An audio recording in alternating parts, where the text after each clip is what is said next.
I have served Ashford Hall for 20 years, and in that time I have watched three dukes pass through its doors, one by birth, one by marriage, and one by grief.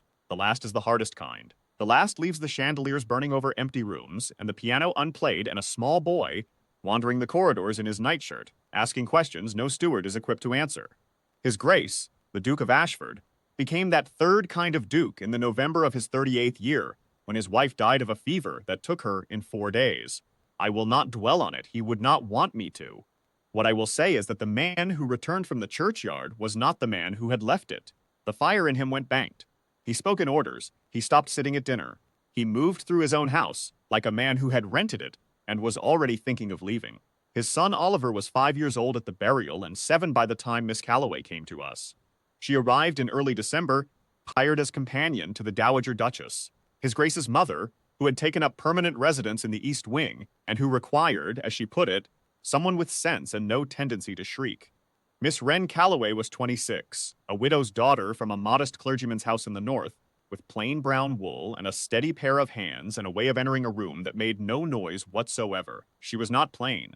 She was not remarkable. She was the sort of woman a grieving house absorbs without ceremony, and then cannot imagine having done without. She read aloud to the dowager every afternoon. She supervised Oliver's lessons when his tutor was ill, which was frequently. She kept the household accounts in order when the housekeeper was overwhelmed. She did none of this loudly. She did all of it without asking to be noticed. His Grace did not notice her. Oliver did. I watched it happen the way you watch a slow river change course, gradually, and then all at once.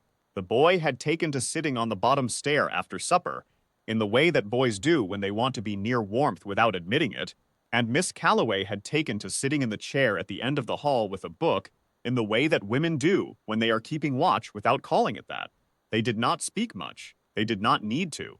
She would pass him a biscuit from her pocket. He would show her whatever small thing he had found that day, a feather, a horse chestnut, once a spider he had named Edmund. She received Edmund with perfect composure. I noted this in the private ledger I keep of things that matter. His Grace came upon them once, in late January. He stopped at the end of the corridor, looked at the two of them by the lamp, the boy's dark head bent over something, Miss Calloway's face tipped toward him in that quiet, attending way she had, then walked on without a word. I was behind him. I saw his face before he arranged it. There was something in it I had not seen in 2 years. He said nothing about it at breakfast. He said nothing about it at all. He was, above all things, a man who did not speak about what moved him. The dinner was the dowager's doing. She announced in the first week of February that she would have a proper winter supper, herself, her son, and the household's senior members, which she extended with what I recognized as complete deliberateness to include Miss Calloway. His Grace raised an eyebrow. His mother did not acknowledge the eyebrow. In this house, the dowager's eyebrows outranked the Duke's, and everyone, including the Duke, understood this. Miss Calloway came down in a gown of deep blue-gray wool, simply made, her hair pinned without ornament. She was seated at the far end of the table. She spoke when spoken to and not otherwise. His Grace sat at the head and looked, in the way he had perfected, at no one in particular, and thereby managed not to look at her.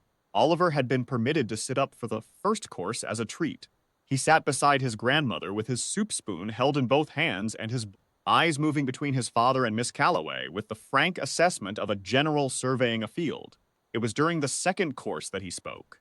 He put down his fork. He had been pushing a piece of parsnip in a circle and looked at his father and said, in the clear, carrying voice of a child who has not yet learned to lower it, "Father, when Miss Calloway reads to me at night, you stop looking sad. I have watched you. You stand in the doorway, and you don't know I can see you in the mirror, but I can." The table went very quiet. His Grace's hand, which had been reaching for his glass, stilled. Oliver continued, "Because he was 7 and had said the thing and saw no reason to stop. I think you should ask her to stay. Not as grandmother's lady, as ours." He picked up his fork again and resumed his battle with the parsnip. "Edmund agrees," he added, which was the spider, who had by this point been released into the garden, but whose opinion Oliver still occasionally cited. I looked at Miss Calloway. Her face had gone very still and very careful, the way a person's face goes when they are deciding whether to be mortified or to hold their ground. She chose, as she always chose, to hold her ground. She set her napkin on the table, pushed back her chair with perfect composure, and said quietly, "I beg your pardon, Your Grace. I should leave you to your evening." She did not look at him. She walked to the door with her spine straight and her steps unhurried, and she was gone. The dowager looked at her soup. His Grace sat for 3 seconds. I counted, and then he stood and followed her. I did not follow him. It was not my place to follow him. What I know of what happened next, I know from what I saw through the hall window, which looks out over the front drive, and from what His Grace told me some months later, in one of those rare moments when he speaks plainly and without armor. It was raining. It had been raining since midday, a cold, thin February rain that turned the gravel dark and set the gate lantern swinging. She had her coat half on and the lantern in her hand, and she was walking toward the gate, not running, because she was not the kind of woman who ran, and he came down the steps and said her name, not her title, her name.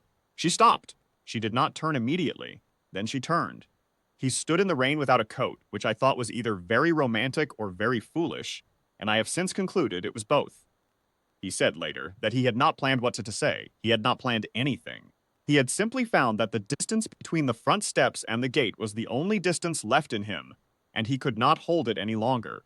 He said, and I record this plainly as a steward records, that he told her the boy was right, that he had stood in doorways, watching her read to his son, and had felt for the first time in 2 years that the house was still inhabited, that he had no practice asking for things he wanted, because he had spent 2 years convincing himself he was not allowed to want them, that he was asking now, badly in the rain, with no preparation and no elegance, and that if she wished to refuse him, she was entirely within her rights, and he would not trouble her again. She stood with the lantern swinging gently in her hand, and the rain coming down on both of them. She said, "You are getting very wet, Your Grace." He said, "I am aware." She said, "I would not refuse you. I have served this house for 20 years. I have watched births and deaths, and the long gray middles between them. I have kept accounts and managed staff, and held the machinery of the place together through a grief that would have emptied lesser households. But what I remember most of all of it is standing at the hall window with the curtain in my hand, watching His Grace of Ashford stand in the February rain with his shoulders finally losing their set, and Miss Wren Calloway raised the lantern a little higher so the light fell on his face. Oliver was at the upstairs window. I could see his small shape there in the dark. He was not crying. He was not triumphant. He simply watched, and then he turned and went back to bed, because he was 7 years old, and he had already known how this would end, and it was well past his bedtime. They were married in April. The house has not been quiet since, not in the sad way, not in the way of a place that has forgotten how to be inhabited. It is loud now with ordinary things. The piano played, a boy on the stairs, a woman's voice reading aloud in the evenings with a door left open. His Grace still does not speak easily about what moves him. He does not need to. It is in every room. I have updated the household accounts accordingly. Under the column that has always read staff, there is now one fewer name. Under the column that reads family, there is one more.